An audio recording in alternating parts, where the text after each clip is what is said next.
चलिए आज संसाधन और विकास को समझते हैं। सोचिए, हमारे चारों तरफ जो कुछ है सब इन्हीं संसाधनों की देन है।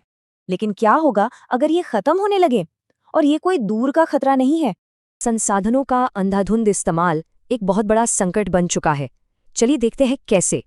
कुछ लोगों के लालच से संसाधन घट रहे हैं, समाज बट रहा है और पर्यावरण को नुकसान हो रहा है। गांधी जी ने बिल्कुल सही कहा था, जरूरत के लिए बहुत है, लालच के लिए नहीं। तो फिर इसका हल क्या है? पहले समझते हैं कि आखिर ये संसाधन हैं क्या। कोई भी चीज जो हमारी जरूरत पूरी करे और जिसे हम तकनीक और पैसे से इस्तेमाल कर पाएं, वही संसाधन है। मतलब संसाधन प्रकृति का तोहफा नहीं बल्कि मानवीय गतिविधियों का परिणाम है। और इन संसाधनों को कई तरह से बांटा जा सकता है, जैसे कि प्राकृतिक और मानवीय।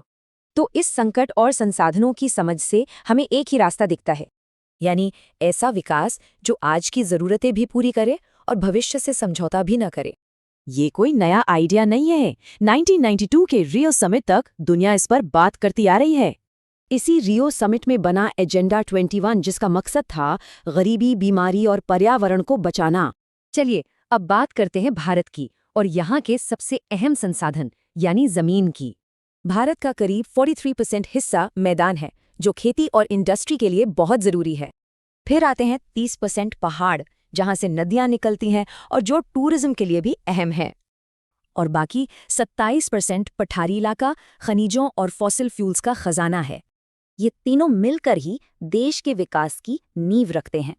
और इसी जमीन पर है हमारा सबसे कीमती रिन्यूएबल रिसोर्स, मिट्टी, जो जीवन का आधार है। भारत में कई तरह की मिट्टी पाई जाती है और हर एक की अपनी अलग खासियत है। जैसे दक्कन के पठार की काली मिट्टी, ये कपास की खेती के लिए बेस्ट मानी जाती है। मगर इंसानी गतिविधियों और प्राकृतिक कारणों से यही उपजाऊ मिट्टी बंजर हो रही है। तो इसे बचाना बहुत जरूरी है और अच्छी बात यह है कि इसके तरीके मौजूद हैं।